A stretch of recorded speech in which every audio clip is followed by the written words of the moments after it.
부분을 차지하고 있는 팔복에 관한 내용이죠.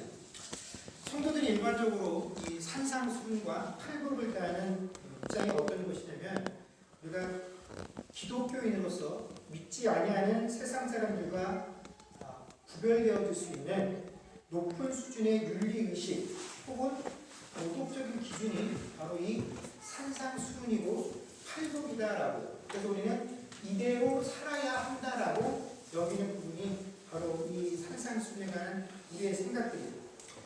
이렇게 신자들뿐만 아니라 세상에 믿지 않는 불신자들에게도 이 산상수훈이 가르치고 있는 내용들은 많은 부분에서 인용이 되어질 정도로 깊은 관심이 되어지는 대상입니다. 그래서 세상에 많은 종교들이 있지만 그 타 종교에 속한 사람들조차도 이 산상수훈에 기록되어져 있는 내용들은 어떤 종교를 초월해서라도 종교인이라고 한다면 마땅히 지켜야 할 아주 지고지순한 덕목이다라고 생각들을 합니다.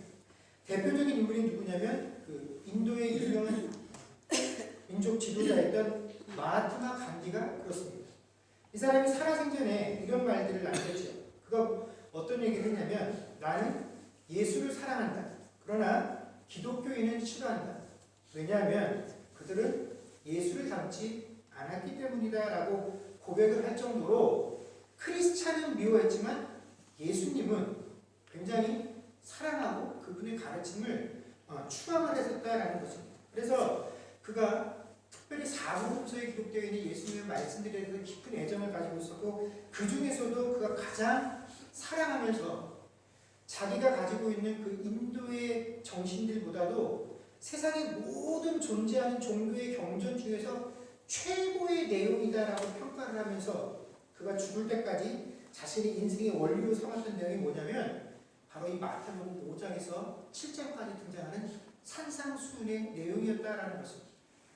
그럼 우리가 믿는 사람으로서 간디 같은 세계적인 인물이 불신자임에도 불구하고 이 성경에 기록되어 있는 내용을 자기 인생의 죽는 날까지 가장 중요한 삶의 원칙으로 여기고 살았다라는 이런 내용을 들으면 우리는 괜시리 자부심을 갖게 됩니다.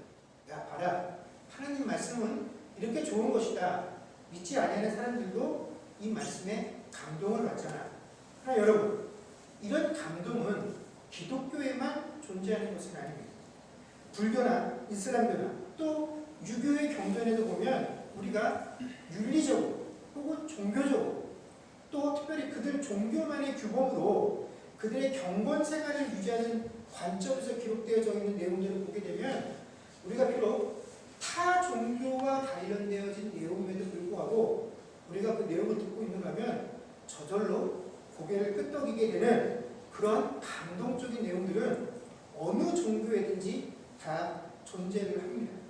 그러나 여러분, 간디가 이 산상수훈의 내용에 감동을 받고 예수님이 전해주신 그 말씀들을 자신의 삶에서 적용하려고 애썼다라고 하지만, 여러분, 그는 구원을 받았습니까? 구원을 받지 못했습니다. 구원을 받지 못했다라는 것입니다. 그 말씀이 정말 좋다라는 것을 알고 그 말씀대로 살려고 애를 썼으나 그는 구원을 받지 못했다라는 것입니다. 이것은 왜 그렇습니까?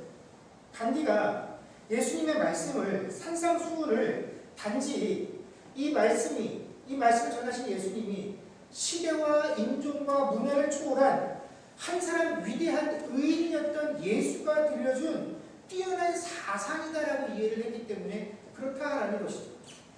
다른 종교에 있는 여러 훌륭하고 좋은 말들 역시 마찬가지 위치를 차지하고 있다는 것입니다. 그런데 심지어 신자들조차도 이 산상수훈을 대할 때 어떠한 가치관으로 이 말씀을 대하려면 우리는 절대로 여기에 도달할 수가 없어. 그저 예수님께서 우리에게 이상향으로 너희는 이렇게 살았으면 좋겠다라고 주신 것이지 우리는 절대로 거기에 도달할 수는 없어. 도달하려고 애쓰긴 하나, 그렇게 살아보려고 노력은 하나 살 수 없는 것이다라는 오해를 가지고 이 말씀을 대한다라는 것입니다. 그래서 말씀을 읽을 때는 이 말씀의 내용에 부담을 느끼나 나도 못 지키고 저도 못 지키고 평신도니 나도 못 지키고 목사님이 당신도 못 지키고 어차피 우리 서로 다 못 지키는 내용이기에 이 말씀에 크게 부담을 갖지 않고 살아가게 된다라는 것입니다. 근데 이것이 우리의 큰 오해다라는 것이죠. 여러분 사실 오늘 우리가 읽었던 이 팔복이라고 불려지는 3절부터 11절의 내용을 읽어보면 사실 이 내용들이 복이다라고 부르기에는 우리가 살면서 결코 경험해보고 싶지도 않고 누리고 싶지도 않은 내용들로 가득합니다. 그럼에도 불구하고 이것을 복이다라고 부르며 우리가 포기하지 못하는 이유는 그래도 우리가 하나님 앞에서 이것들을 지키려고 애쓰고 노력이라도 하는 모습을 하나님께 보여야 그래도 하나님께 내가 뭘 좀 해주십시오라고 말할 수 있는 최소한의 기준은 되어진다라고. 내가 이런 노력은 해야 하나님 앞에 그런 자격은 갖출 수 있다라고 여기기 때문에 우리가 이 팔복에 목을 걸고 있다라는 것입니다. 그러나 여러분 예수님께서는 이 팔복도 산상수훈도 너희가 이제 신자가 되었으니 신자로서 마땅히 하나님의 복을 얻기 위해서라면 최소한 이 정도는 지키면서 살아야 돼. 이 정도 삶의 도덕적 기준을 가지고 살아야 돼 하는 그런 삶의 행동 양식으로 우리에게 주신 것이 아니다라는 것입니다. 제가 이렇게 쭉 신앙생활을 하면서 내가 어떻게 하다가 목사가 되었지 하는 생각을 하게 됩니다. 그러면서 어떻게 내가 처음 예수님을 만나고 내가 우리 집이 우리 식구들이 어떻게 처음 교회 가게 되었지 하는 것들을 되돌이켜 보게 되면 저희 교회 가족이 처음 교회를 나가게 된 계기가 저희 집안에 갑작스럽게 재정적인 어려움이 찾아왔기 때문입니다. 여러분 개 아시죠? 개. 어머님들이 많이 하시는 그 개. 예. 저희 어머님도 그걸 하시다가 그 개가 펑크가 나서 저희 집안에 아주 크게 경제적인 어려움이 올 때가 있었습니다. 그래서 그때 굉장히 힘들어 하실 때 저희 주변에 하시는 이웃의 교인들이 저희 어머니를 전도를 하셔서 저희 어머니가 교회를 나가게 되셨고 처음에 저희 어머니가 교회를 다니시다가 한 1년 정도 시간이 있어서 온 식구가 교회를 다니게 되었습니다. 여러분 그 모태신앙인 경우를 제외하고 나면 나중에 커서 교회에 나가게 되는 사람들은 100% 그런 것은 아닙니다만은 대부분의 경우 처음에 교회에 발을 내딛게 되는 이유가 뭐 때문입니다. 누구나 다 자기가 겪게 되는 개인적인 어려움과 아픔 때문에 교회를 찾게 된다는 것입니다. 물질적인 피해를 입었다든지 불치병에 걸렸다든지 진급이나 진학과 같은 아주 절박한 상황에 몰리게 되었을 때 사람들은 종교에 의존하고자 하는 그런 마음들이 커지게 된다는 것입니다. 바로 저희 가족도 그러한 이유로부터 교회에 나오게 되었죠.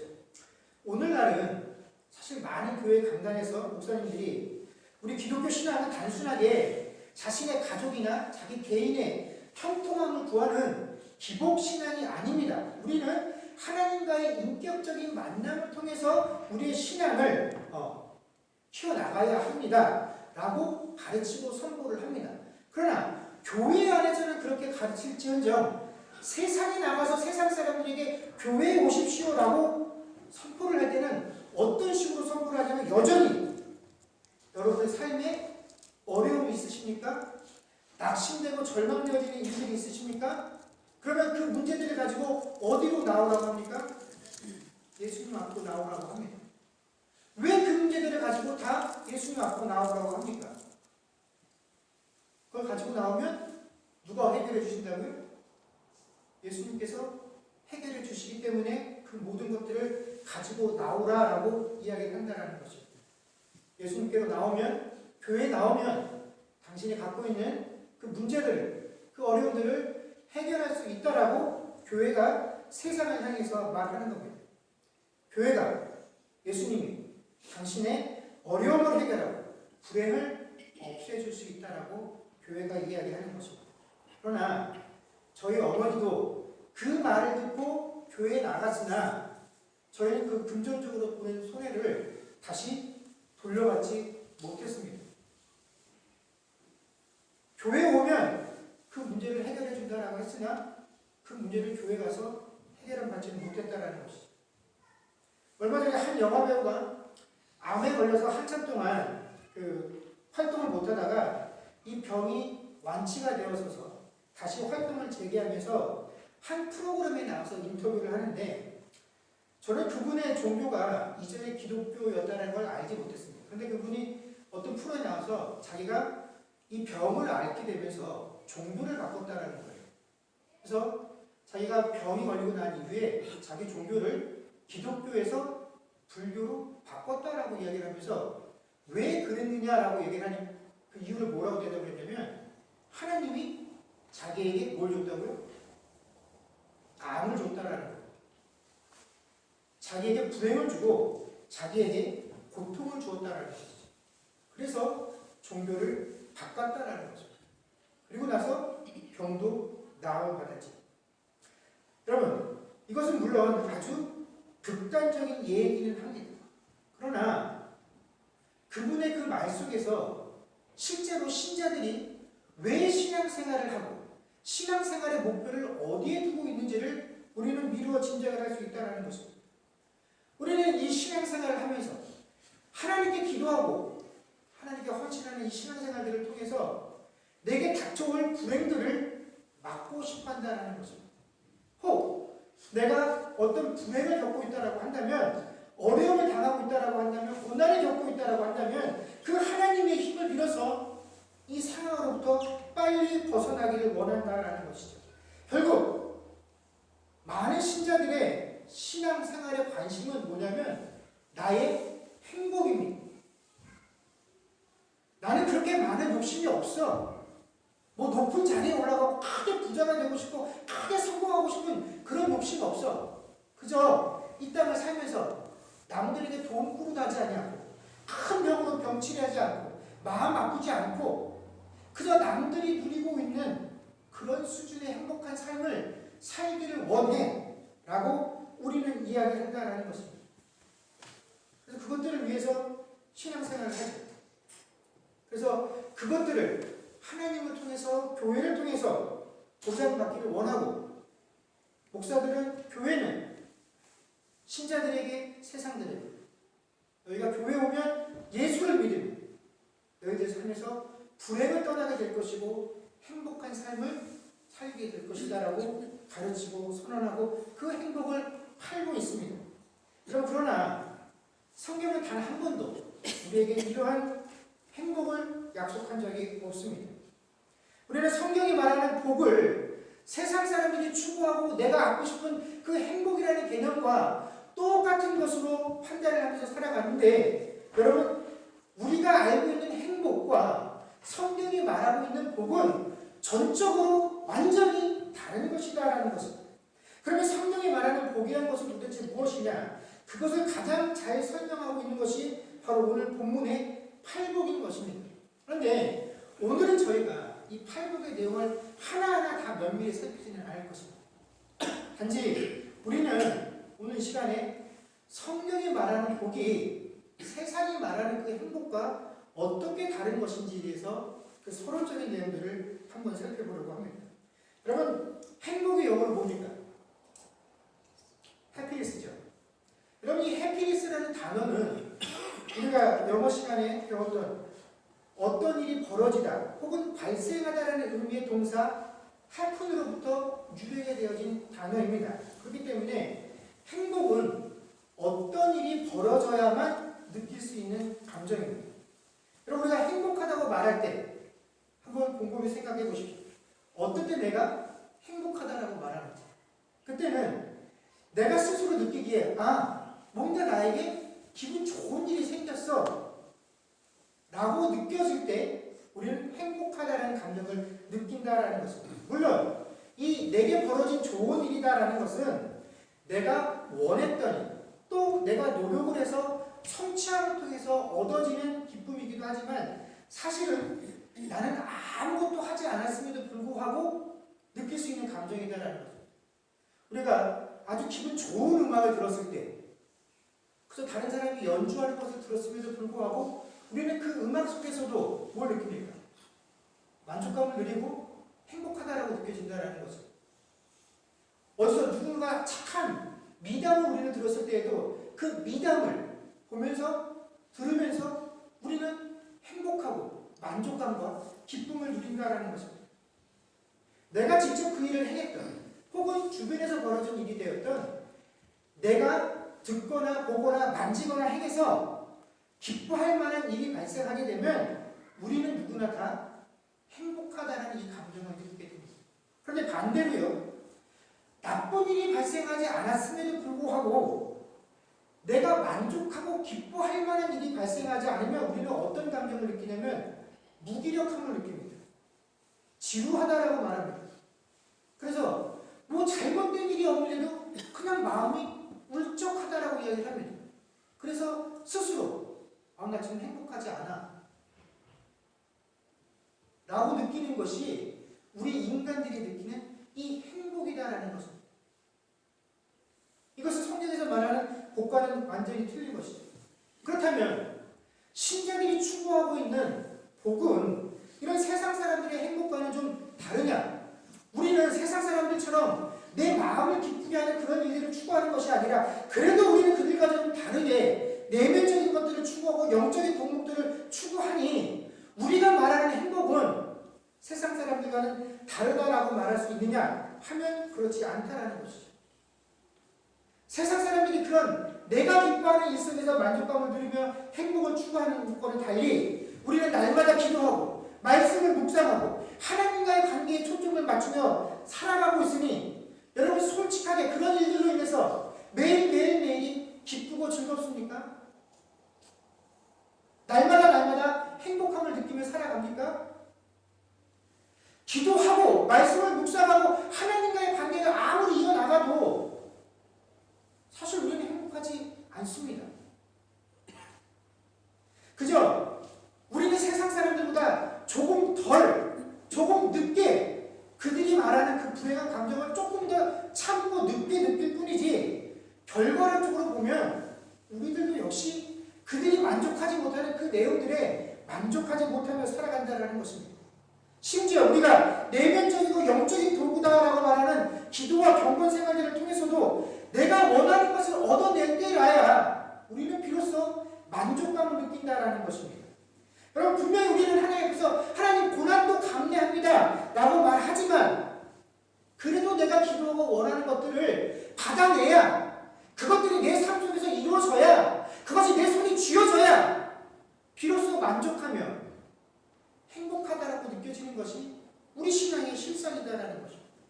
신앙생활에서조차도 내가 기뻐하는 일들이 벌어져야지 우리는 비로소 신앙생활에 행복감을 느끼게 된다라는 것입니다.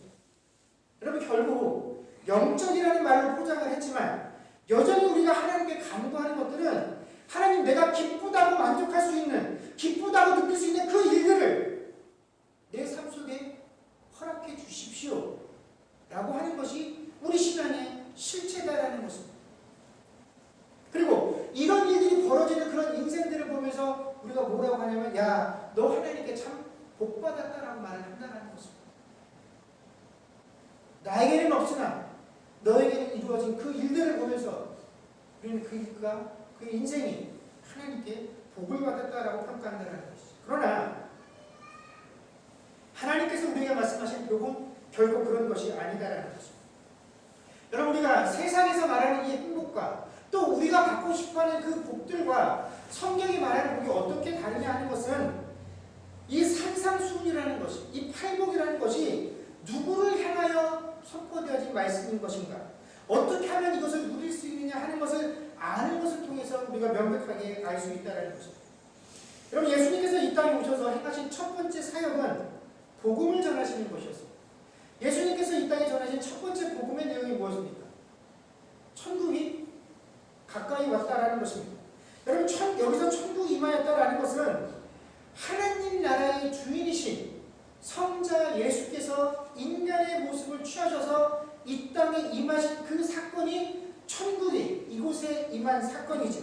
그렇기 때문에 여러분 성경에서 말하는 천국이라는 것은 우리가 세상에서 다른 종교에서 극락이라고 말하는 것처럼 그냥 우리가 죽어서 가면 모든 것이 고속으로 갖춰져 있는 눈에 보기 좋은 살기 좋은 환경 그런 것을 의미하는 것이 아니고 고통도 없고 슬픔도 없는 그런 것이 아니라 하나님의 통치가 통치가 이루어지는 공간이 바로 무엇입니까?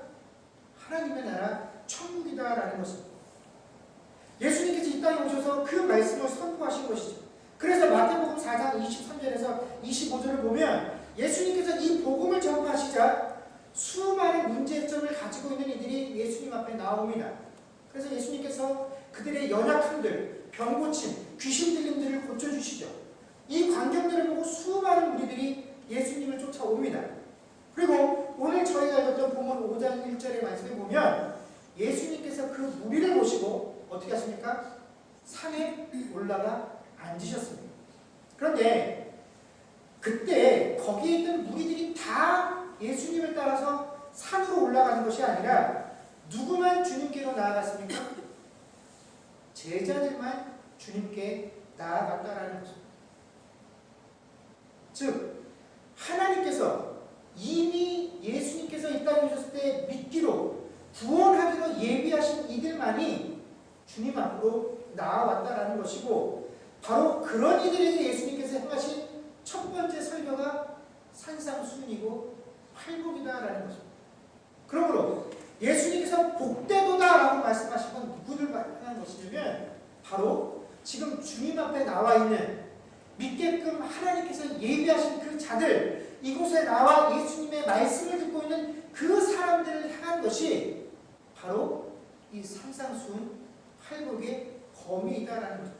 그래서 앞에 간디 경우처럼 산상수훈의 내용들을 불신자들도 듣지만 그저 그들이 듣기에는 이 산상수훈이라는 것은 세상에 있는 사람이라면, 그래도 좀 깨어있는 사람이라고 한다면 누구나 다 살아내야 하는 그저 지극히 높은 도덕적, 종교적, 윤리적 경지다라고 생각들을 한다라는 것입니다.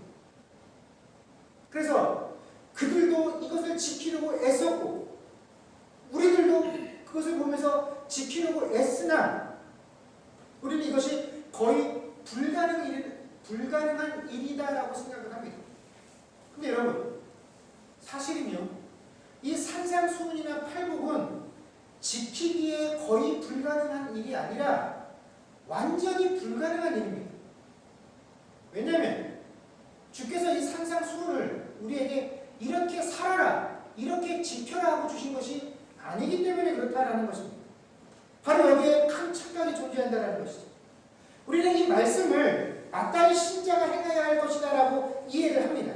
그래서 우리가 하나님의 백성으로 구원받은 자로서 최소한 이렇게 살아야 한다, 이렇게 살아서 세상에 믿지 않는 사람들에게 도전을 줘야 되는 구절이다라고 이해를 하나, 이것이 결코 그런 내용으로 주께서 주신 것이 아니라 구원받은 자들은 이 세상에서 어떠한 자인가를 우리에게 설명하신 것이 산상수훈의 내용이다라는 것입니다. 예를 하나 들어보겠습니다. 마태복음 5장 13절과 14절 말씀입니다. 제가 그냥 읽어드리겠습니다. 잘 아는 구절입니다. 너희는 세상의 소금이니 소금이 만일 그 맛을 잃으면 무엇을 짜게 하리요? 후에는 아무 쓸데없어 다만 밖에 버려져 사람에게 밟힐 뿐이니라. 14절입니다. 너희는 세상의 빛이라. 산 위에 있는 동네가 숨겨지지 못할 것이요. 여러분, 우리는 이 구절을 어떻게 이해하냐면 예수님께서 우리에게 세상의 빛이 되고 소금이 되라고 명령하셨다라고 이해를 합니다. 그러나 주님은 우리에게 세상의 빛이 되라고도 세상의 소금이 되라고도 요구하지 않으셨습니다. 주님은 우리에게 너희들이 그렇게 느끼든 아니든 상관없이 너희는 뭐라고요? 세상의 소금이요 빛이다라는 것입니다. 우리가 그렇게 되어지는 것이 아니라 우리의 노력과 우리의 헌신의 토대로 우리가 그것이 되기 위해서 애써야 되는 것이 아니라 주께서 우리를 부르셨을 때 우리는 이미 세상에 뭡니까? 소금이고 빛이다라는 것입니다. 내가 그렇게 되어지고 그런 역할을 하는 것이 아니고 그렇게 되어질 수 있는 것이 아니다라는 것입니다. 이 말씀은 너희가 이제 신자가 되었으니 세상에서 이런 역할을 하면서 살아야 한다는 그 말씀이 아니라 너희가 신자가 되었다라는 것은 이미 세상에 이런 존재가 되었다라는 것을 선언해 주신 것입니다. 그런데 이것을 우리는 어떻게 이해하냐면 내가 이렇게 노력하고 애써서 이런 존재가 되어야 한다라고 이해를 한다라는 것입니다. 그럼 예수님은 이렇게 살아라, 이렇게 되기 위해서 애써라 하고 주신 것이 아니라 너희들의 의지와는 상관없이, 너희들의 노력과는 상관없이 너희는 이미 내가 불렀을 때 빛이었고 소금이었다라고 말씀해 주신다는 거죠. 이처럼 산상수훈은 하나님께서 내가 너희들을 이렇게 힘들게 내 자녀로 만들었으니 너희가 내 자녀라는 사실을 부끄럽지 않게 이렇게 살도록 노력해라라고 주신 것이 아니라 내가 너희들을 내 백성으로 내 자녀로 삼았는데 내 백성이 되었다라는 것, 내 자녀가 되었다라는 게 무슨 뜻이냐? 아니, 너희가 이렇게 된 것이라고 우리 신자됨의 본질을 우리에게 설명해 주신 것이 바로 산상수훈의 내용이다라는 것입니다. 그리고 그 맨 앞에 팔복을 통하여 그렇게 새롭게 태어난 존재, 너희가 바로 하나님께 복을 받은 존재이다라는 것을 보여주신 내용이 팔복이다라는 것이죠. 그래서 팔복의 구조를 보시면 여러분 3절부터 10절까지 등장하는 패턴을 보면 앞부분에 보면 어떠한 자라 그런 표현은 이 천국 백성, 하나님께 구원받은 백성들의 성격이 어떠한 것인지를 보여주는 것이고 뒤에 어떠하게 될 것이다라는 이 부분으로 구성이 되어 있습니다. 그런데 여기서 또한 우리가 혼동해서는 안 되는 것이 뭐냐면 우리가 과연 이 앞부분과 뒷부분 중에 무엇을 우리의 복이다라고 여기며 살아가느냐 하는 것입니다. 예를 들면 이겁니다. 여러분 3절만 한번 다 같이 읽어보도록 하겠습니다. 3절만 읽도록 하겠습니다. 읽겠습니다. 시작. 심령이 가난한 자는 복이 있나니 천국이 그들의 것이며. 자, 여러분 이 3절의 구절에서 복이 뭡니까? 여러분의 복은 무엇입니까?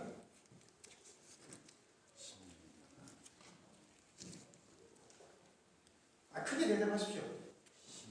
알아야죠. 예. 그 뒷부분에 나오는 천국이 그들의 것이므로가 아니라 우리의 복은 뭡니까? 심령이 가난한 자인 것. 이것이 우리의 복이다라는 것입니다.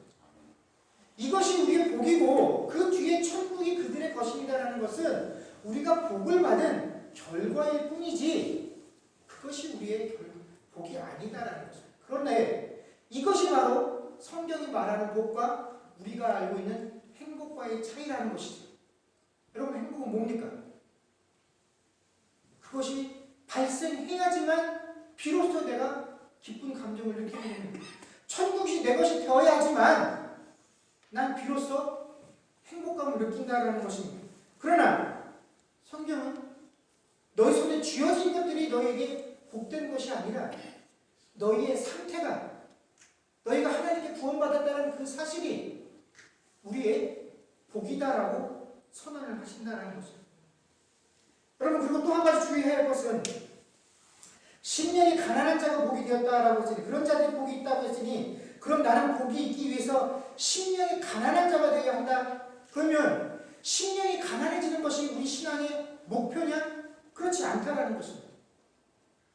심령이 가난해지는 것은 우리가 할 수 있는 일이 아니라 우리가 구원받는 그 순간에 주께서 우리에게 그런 상태를 허락하신 것입니다.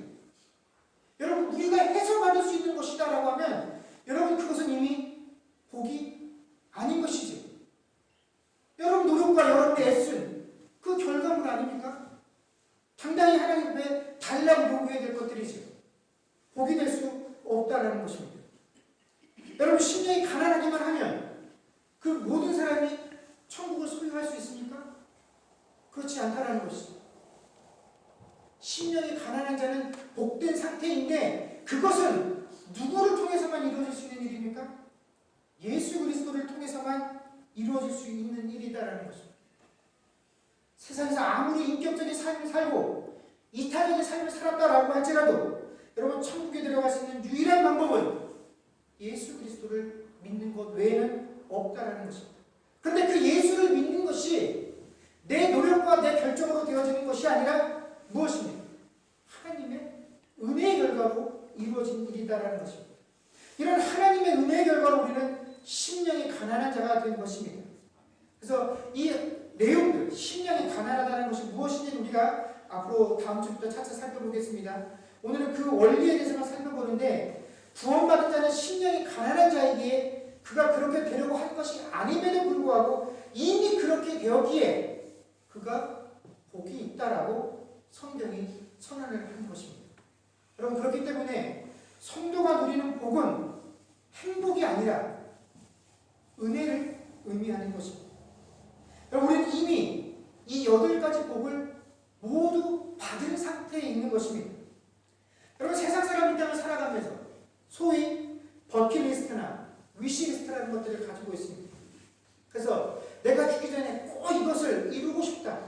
이것을 행하면 내가 기쁠 것 같아. 행복할 것 같아. 만족함을 누릴 것 같아. 하고 내가 살면서 이루고 성취해야 될 그것들을, 그 목록들을 가지고 그것들을 이루려고 하는 그런 것들을 내 삶의 원동력을 삼아 살아갑니다. 그것들을 소유하고 생각하는 것만으로도 기쁘지요. 그러나 여러분, 우리는 내가 이룰 것들, 내가 성취할 것들, 내 손에 쥐어질 것들, 그 목록들을 손에 쥐고 그것들을 바라보며 기뻐하는 자들이 아니라 주께서 이미 내게 허락하신 그 복들을 어떻게 하는 자들입니까?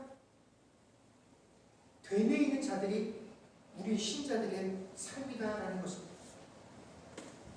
여러분, 이미 주께서 우리에게 베푸신 그 복들, 그 받은 복이 무엇인지, 그것이 얼만큼 되는지 세워보는 것이 여러분 신자의 삶이다라는 것입니다. 여러분, 신자는 행복한 것이 아니라 이미 복을 누리는 자들입니다. 그 복은 하나님께서 우리에게 베푸신 온전한 은혜입니다. 여러분, 우리 손에 쥐어질 것들, 내가 기뻐할 수 있는 그런 사건들, 그런 것이 아니라 하나님께서 이미 내게 허락하신 그 8가지 복이 내게 있음들로 인하여 이번 한 주간 내 삶의 모든 환경들이 변하지 않았음에도 불구하고 나는 주님 앞에서 기쁘고 복된 자로서 그 하나님께서 우리에게 허락된 복들을 누리며 살아갈 수 있는 저와 여러분들이 되어질 수 있기를 주의 이름으로 간절히 축원합니다. 기도하겠습니다.